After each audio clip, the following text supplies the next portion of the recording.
Al comenzar el día, ¿habrá algo que el hombre haga que Dios no lo vea? En Josué capítulo 7, versículo 12 encontramos una palabra que Dios le dice a Josué: ni estaré más con vosotros si no destruyereis el anatema de en medio de vosotros.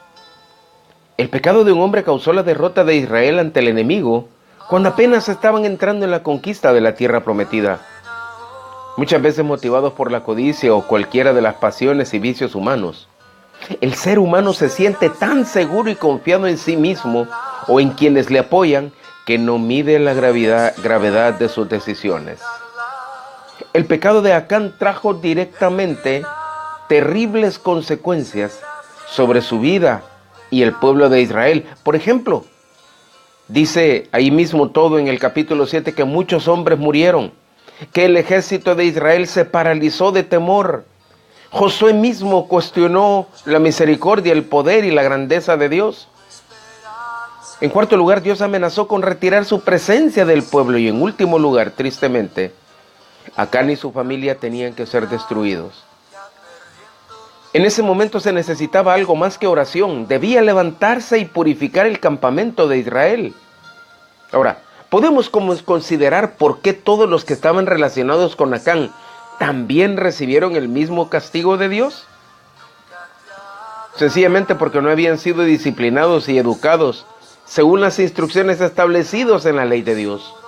Los padres de Acán habían educado a su hijo de tal modo que éste se sentía libre de desobedecer la palabra del Señor. Los principios que le habían inculcado en su vida lo llevaron a tratar a sus hijos en una forma tal que ellos también estaban corrompidos. Por tanto, el castigo revela que el hecho que todos estaban implicados en la transgresión es que dice literalmente el texto que Acán había escondido aquel pequeño tesoro en el centro de su tienda, en el lugar donde vivía, a la vista de todos.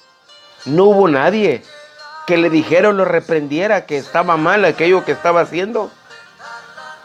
La historia de Acán enseña la solemne lección de que por el pecado de un hombre el desagrado de Dios recaerá sobre un pueblo o una nación hasta que la transgresión sea descubierta y castigada. El pecado es corruptor por naturaleza. Un hombre infectado de esa lepra mortal puede transmitir la mancha a miles.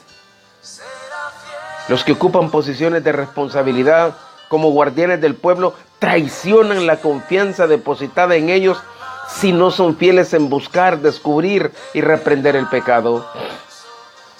Lo más fácil ahora no es complicarse la vida. Hablar de cosas que satisfacen, que endulzan el oído, salamerías. Lo más difícil es ponerse en medio de la brecha y decir no, no importando cuáles sean las consecuencias que sobrevengan. Pero el amor de Dios nunca inducirá a disminuir la importancia del pecado, jamás. Muchos dicen que Dios es amor, sí, pero también es fuego consumidor. Nunca cubrirá o excusará un mal no confesado, porque la ley de Dios tiene que ver con todos nuestros actos, pensamientos y sentimientos. Nos sigue y penetra hasta llegar al motivo secreto que impulsa cada uno de nuestros actos.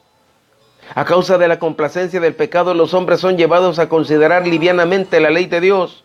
Muchos ocultan sus transgresiones de la vista de sus semejantes y se hacen la ilusión de que Dios no será estricto en señalar la iniquidad. Pero la ley de Dios es la gran norma de justicia y cada acto de la vida debe compararse con ella en aquel día cuando Dios traerá toda obra a juicio, juntamente con toda obra encubierta, sea buena o sea mala, dice el libro de Eclesiastés. La pureza del corazón conducirá a la pureza de la vida. Todas las excusas para el pecado son inútiles. ¿Quién puede defender al pecador cuando Dios testifica contra él? Con toda razón el Señor Jesucristo dijo: no hay nada oculto que no haya de ser manifestado, no hay nada escondido que no haya de salir a la luz. Todo es cuestión de tiempo. ¿Entiende usted esto? Que el Señor les bendiga.